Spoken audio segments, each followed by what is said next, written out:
Environmentalist activist, हम उनसे ये एक्सपेक्ट करते हैं कि वो कोई ना कोई इन्वायरमेंट की बात कर रहे होंगे, इकोलॉजी की बात कर रहे होंगे, ग्लोबल वार्मिंग की बात कर रहे होंगे, मगर वो टूल किट फैला रहे हैं और आपस में एक्सचेंज कर रहे हैं। ग्रेटा के साथ भी, ग्रेटा वो बच्ची है जो शायद स्कूल भी नहीं जाती।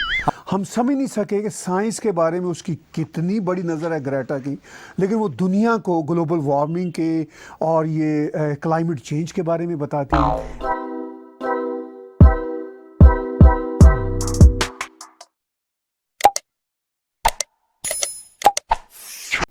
सर, इन एनजीओज ने ताहिर साहब आज तक किसी की हेल्प नहीं करी।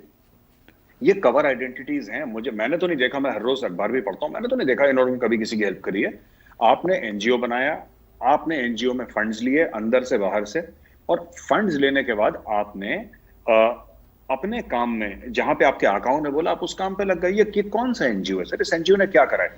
इसीलिए तो मोदी सरकार ने जब मुहिम चलाई थी कि सारे एनजीओ का देखो इनकी फंडिंग कहां से, तो उनको बड़ी प्रॉब्लम हो गई। अब देखिए ये विक्टिम कार्ड खेलते हैं साहब कैसे। दिल्ली कमीशन ऑफ वुमेन एक ऑर्गेनाइजेशन है सर, दिल्ली में बैठती है, इदारा एक। उसने बोल दिया कि उसने नोटिस दे दिया दिल्ली पुलिस को कि आपने दिशा रवि को कैसे पकड़ लिया। क्यों नहीं पकड़ सकते भाई दिशा रवि को? क्यों नहीं पकड़ सकते? उन्होंने बोला कि नहीं साहब, आपने एक लड़की को गलत पकड़ लिया।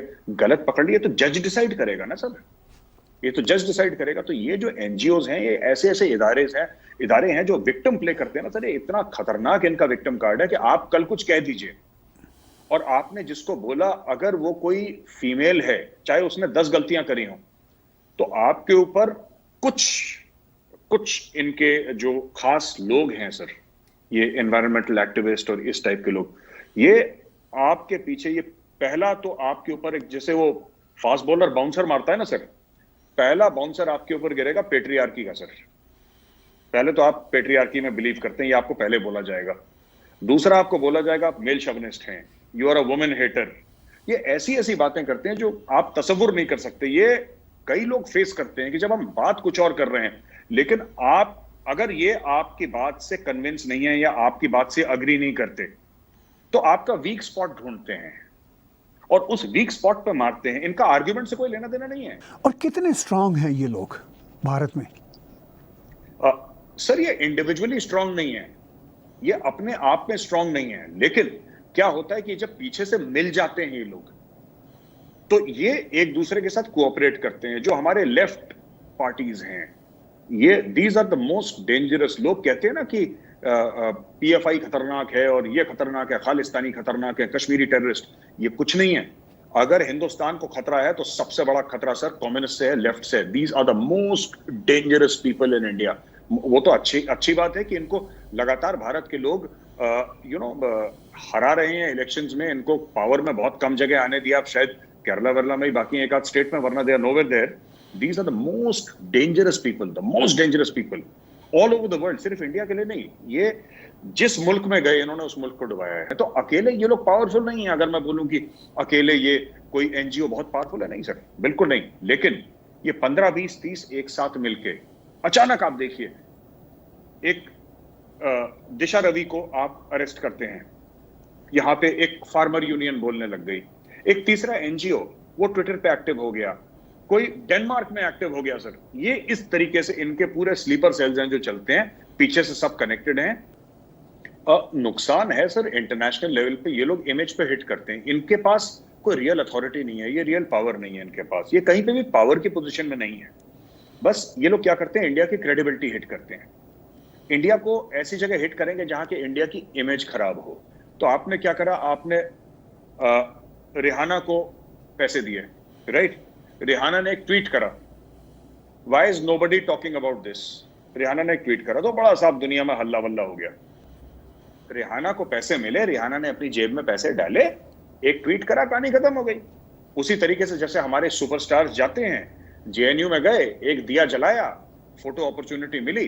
देखिए बात यह ना, पीआर एजेंसीज हैं, पीआर एजेंसीज ने बोला कि मैडम आप जेएनयू चले जाइए, मामला गर्म है, पूरा नेशनल मीडिया वहां पे आ जाएगा, आपको फ्री की पब्लिसिटी। इसी पब्लिसिटी के लिए मैडम अगर आपको पानी है, आपको 10 करोड़ रुपए खर्च करने पड़ेंगे, हम आपको कुछ नहीं करना, होटल से कार पकड़िए, जेएनयू में वहां पे 4-5 जो बच्चे हैं वहां पे, उनके साथ 100, 200, 500, 1000 स्टूडेंट्स हैं, उनके साथ आपको सिर्फ 4-5 से मिलना है, वहां पे आपको दिया जलाना है, कुछ बुड़बुड़ बुड़बुड़ अपने मुंह से बोलना है, वहां पे किसी को कुछ सुनाई नहीं देगा, एक के कंधे पे हाथ रखनी है, किसी के सर पे हाथ फेरना है, कहानी खत्म, 10 करोड़ की पब्लिसिटी 5 मिनट में। That is what they do. मैंने पिछली बार भी यही बात बोली थी, अचानक एक दिन शाहीन बाग खत्म हो जाता है सर। फार्मर प्रोटेस्ट अचानक चला गया, पता नहीं कहां पे। जो कल तक ऐसा लग रहा था कि साहब पूरा मतलब इंडिया को खा जाएगा, जबकि थे वो दिल्ली में ही, दिल्ली यूपी दिल्ली हरियाणा बॉर्डर पे थे।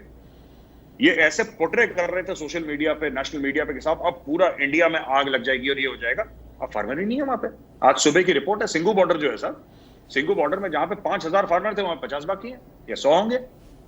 लोग चले गए अपने, पैसा बंद हो गया। इसलिए साहब मैंने बोला था, जो मैं आपसे शेयर कर रहा था रिकॉर्डिंग से पहले, ये है sir major Gaurav Arya's first law of protest. मैं बाकी 2 लॉ और लिखूंगा, जैसे न्यूटन के 3 लॉ हैं, मेरे भी 3 लॉ होंगे सर, पर पहला लॉ ऑफ प्रोटेस्ट मैं बताता हूं।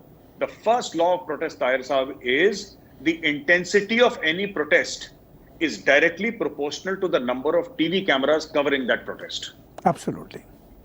जब तक सर वहां पे टीवी कैमरास हैं और जितने हैं उतना प्रोटेस्ट होगा। अब वहां पे मीडिया नहीं जा रहा वहां पे, क्योंकि मीडिया सर टूल किट में लग गया। फिर अपना वो उत्तराखंड में ग्लेशियर बर्स्ट हो गया था, उसमें लग गया मीडिया, मीडिया वहां से हट गया। जैसे ही मीडिया हटा, इन लोगों ने बोला यार अभी तो कवरेज नहीं है, हाथ झाड़े सब चले गए वापस।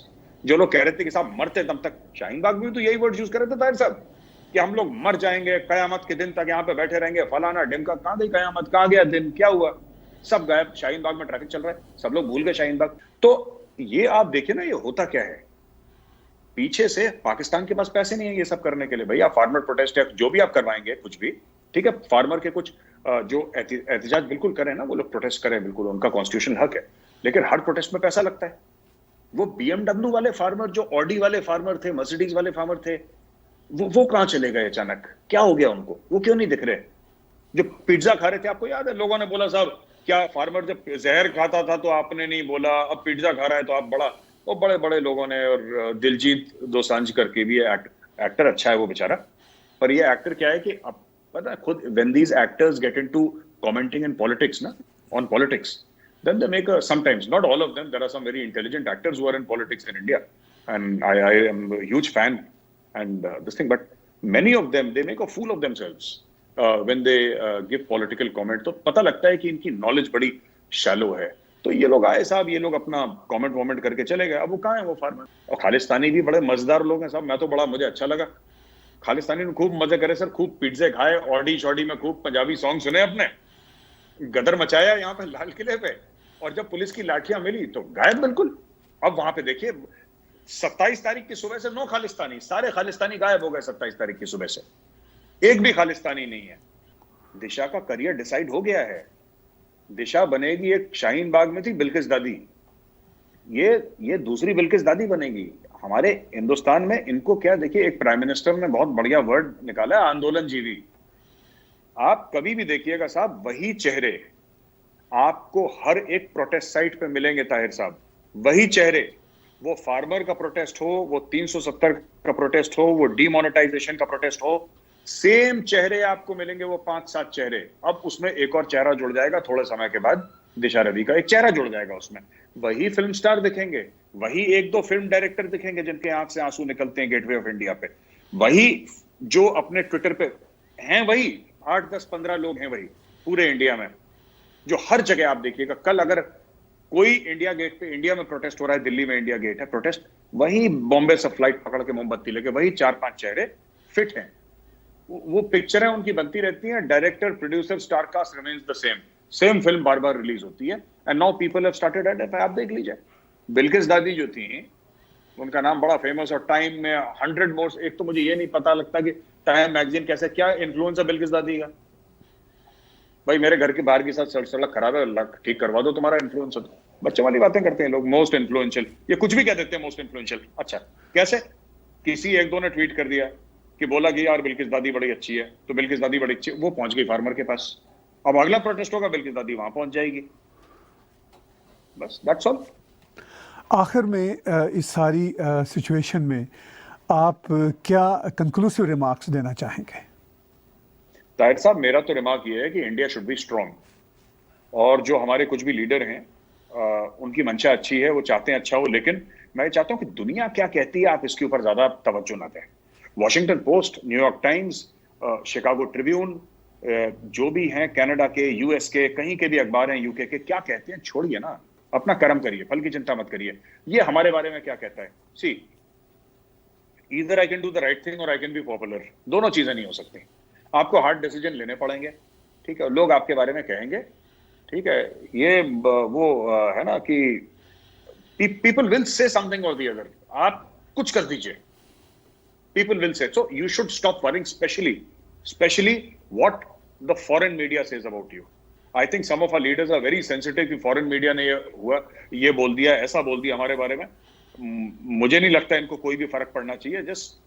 Just ignore the foreign media and say that we are not interested and give a strong statement कि बॉस आपको अगर करना है आप बोलिए, हमारा कोई इससे लेना देना नहीं। हम लोग, हमारा देश वैसे ही चलेगा जैसे हम समझते हैं कि इसको चलना चाहिए। It will not be dictated to by any NGO, any foreign newspaper, or any editorial in any newspaper across the world.